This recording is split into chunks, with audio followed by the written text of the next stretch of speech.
What was once a cornfield now sits a sprawling campus known as Redemption Christian Church. In small-town rural southern Indiana 23 years ago, an upstart church began with a handful of people, and God has grown it to an impactful church of more than 2,000 with campuses in 3 towns. How did this happen? What did God use to not just make a church grow, but create a movement of Christ followers who are brought into the mission of loving God, loving people, and changing the world? This is the Redemption Story, a series of programs in association with Redemption Christian Church and the Kevin R. Smith Company that attempts to tell a bit of the story of what God has done and is doing at and through Redemption Christian Church. Well, Darryl, here we are, and we have another individual right in the middle, almost brand new to the job here at Redemption. Why don't you go ahead and introduce our guest today? Yep. So as you can see, we're keeping with the trend of campus pastor. Yeah, I thought the next hire was going to have hair in the middle for us. But it didn't work out. So and we have Doug Stevenson. He has been a longtime church partner here with us and a good friend of mine. And he came on board officially full-time in July as our campus pastor here at the Jasper campus. Leaving that space, Ryan Stiles took a different role and moved on, and so Doug's filling that role. And so, Doug, welcome to not just Redemption, but now to Redemption Stories podcast. And I thought it'd be a great time for a lot of our people who may not know our new staff to highlight them just a little bit. So, Doug, tell us about yourself just a little bit. Been going here since Redemption was on Kathy Lane. Married. We've got 5 kids between us. This place has just always felt like home to me. Mm-hmm. I think really, I've got 2 French Lick guys, here with me, and I think that's what made it feel like home in the beginning. Was we were in Jasper, but when I would go to church, there was half the people there were French Lick that I'd known my whole life. So, and even as it's grown, it still feels like home. So Doug grew up in Springs Valley as well. So you're looking at 3 Valley boys right here on the podcast right now. So I have known him almost his whole life. Went to school with his sister. Was in the band a little while with sister. So anyway, Doug. Talk a little bit about what you left to come here. What have you done leading up to here? Well, for nearly 40 years, I've been an electrician. Had my own business for the last 20. I've had up to half a dozen guys working for me. But there at the end, it was me and just 2 other guys, and it was one for mostly the last 4 years. And then he's carrying on the business. So yeah, it's been a big change for me. I didn't realize my fingernails could be so white. So what excites you about this role? Really, I think it's just being led by God.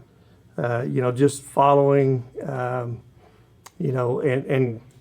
basically going where He's leading me. I told my wife after you first brought this up to me that you can't pray for years for God to use you, and then when He sends that one tap on your shoulder, say, that's not really how I was looking at being used. But big change for me.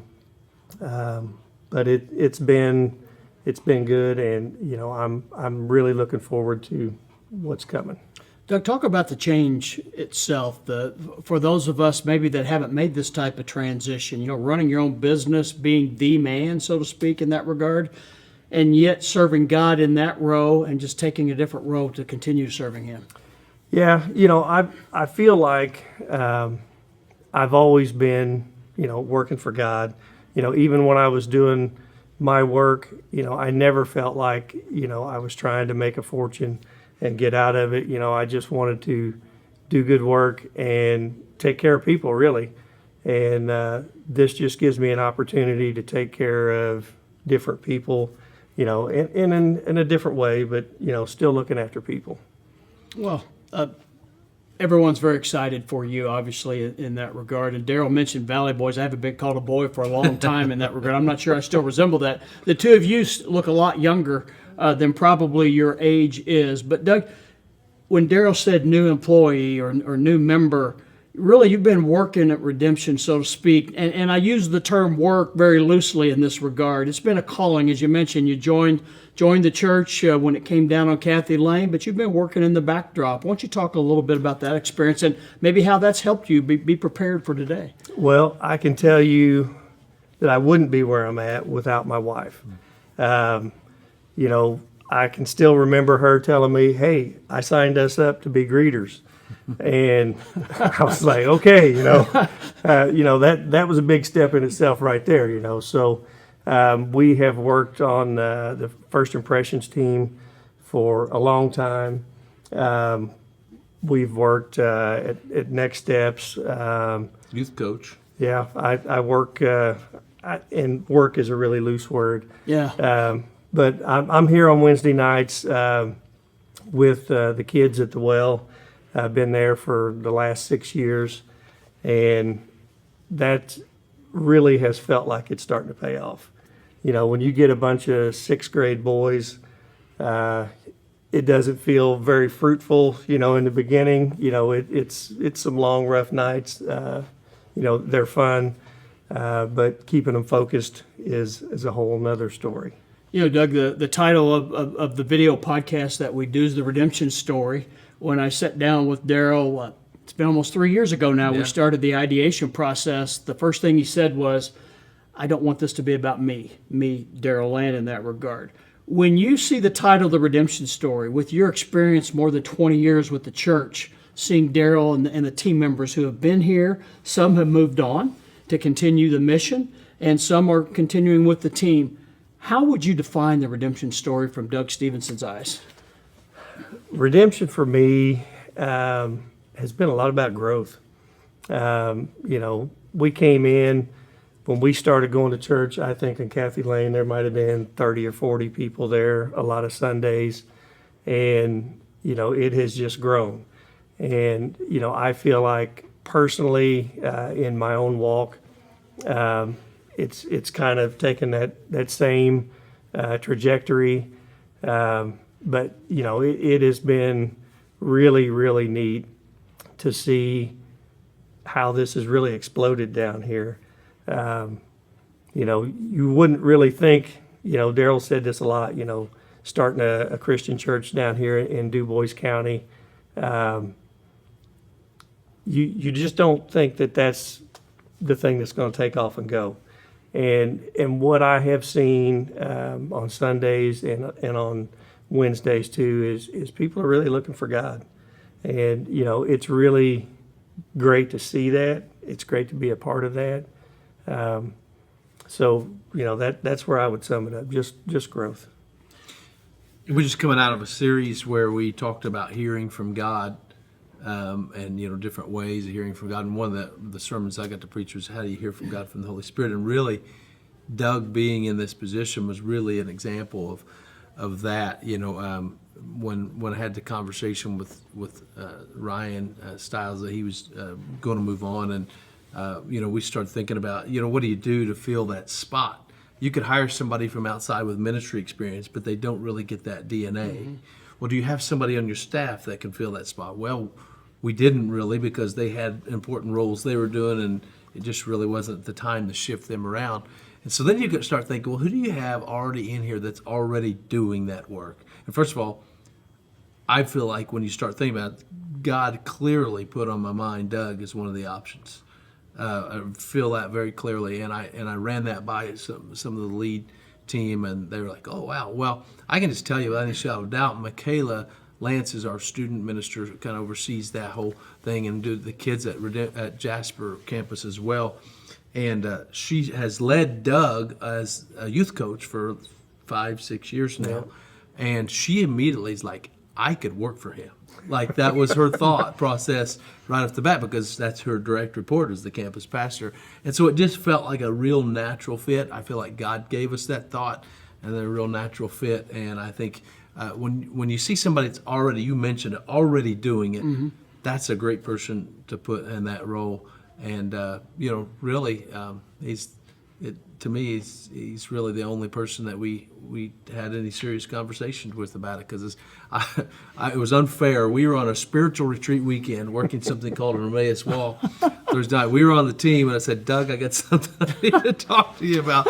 And I threw it at him, I think, on Thursday night, and we're there till Sunday, and all you're doing is praying and leading others, and it's a real worship time, and so it's kind of fair because I don't think he slept. He already was on a camp bed, so he wasn't going to sleep well. And then I threw that at him to think about that. So yeah, that was straight from left field. Had no expectation of that whatsoever. Well, at least your focus was prayer time. That had to help in the process of decision making. yeah, It did, and believe me, there was a lot of prayer that happened over the course of that weekend. Daryl and I prayed together every day. I think I came back that Friday morning. He asked me if I was ready to take the job. And not at that point, but, I saw my wife briefly Saturday night and, told her, hey, I get home, we're going to have to talk. And that didn't fly. She's like, you can't do that. You had to talk then, is that So, right? so since I went that far, I had to, elaborate a little bit. So, we got home and my wife and I and our youngest daughter had a really long walk, really good talk, and she told me at that point, even when we were walking, she's like, I know you're going to take this job. And, my heart was there. It was, it was figuring out the business side of it, which we're still trying to get that all locked down, but we're getting close on that. So talk about your time with God and how that played out for you. Was there any point where there was still confusion? Did it take time for the fog to clear for you during that process?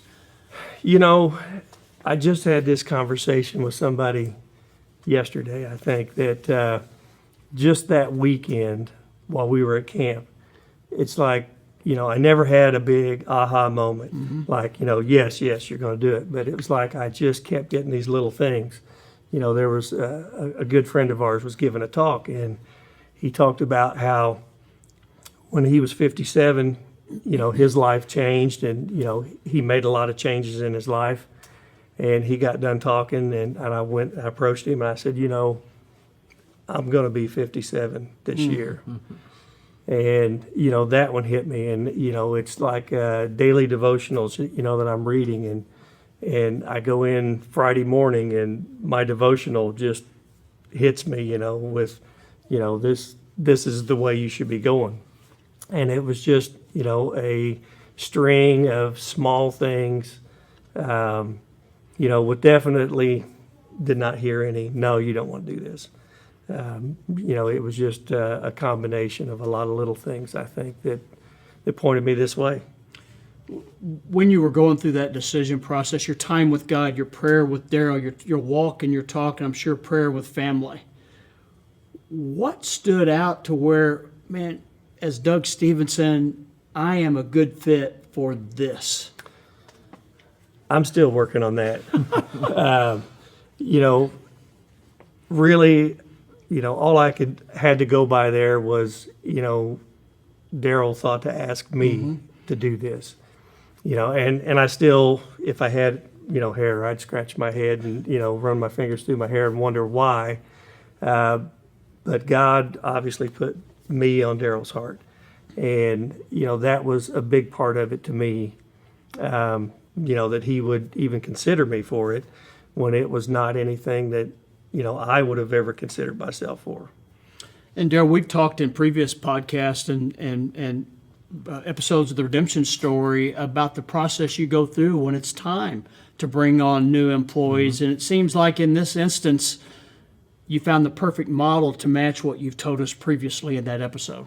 Yeah, and it really is, and that's one of the ways that this is right, because it lines up well. And that doesn't mean things are going to be easy. Yeah. Because I think we mistake the call of God means, it's going to be easy. No, sometimes it's that opposite. Sometimes you got to swim upstream for the call of God. But even in swimming upstream, you feel the alignment there. And so this is one of those deals where we just definitely felt the alignment of God. And listen, there wasn't one hesitation from our leadership team on that particular issue.